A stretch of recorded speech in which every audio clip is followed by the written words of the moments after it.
సాక్షి మీడియాపై కూటమి ప్రభుత్వం కక్ష సాధింపు చర్యలకు దిగింది. డీఎస్పీల ప్రమోషన్ల పెండింగ్ కథనంపై Sakshi editor Dhanunjaya Reddy, state bureau incharge Vishwanath Reddy, state crime incharge Vaddadi శ్రీనివాస్పై తాడేపల్లి పోలీసులు కేసు నమోదు చేశారు. కేసులో విచారణకు హాజరు కావాలని నోటీసులు జారీ చేశారు. దీంతో ఎడిటర్ ధనుంజయ రెడ్డితో పాటు విశ్వనాథ్ రెడ్డి, వడ్డాది శ్రీనివాస్ తాడేపల్లి పోలీస్ స్టేషన్లో విచారణకు హాజరయ్యారు. గంటన్నర పాటు వారిని తాడేపల్లి పోలీసులు విచారించారు.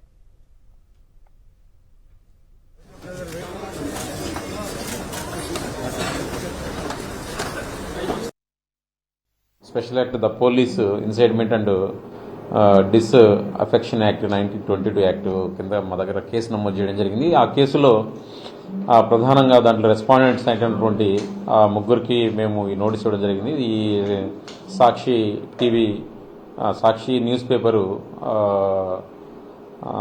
ఎడిటర్ గారికి, అలాగే స్టేట్ బ్యూరో, అలాగే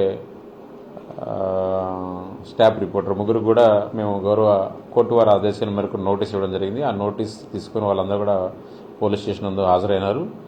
వాళ్ళని మేము మధ్యవర్తుల సమక్షంలో వీడియోగ్రఫీతో మేము వాళ్ళని విచారించడం జరిగింది.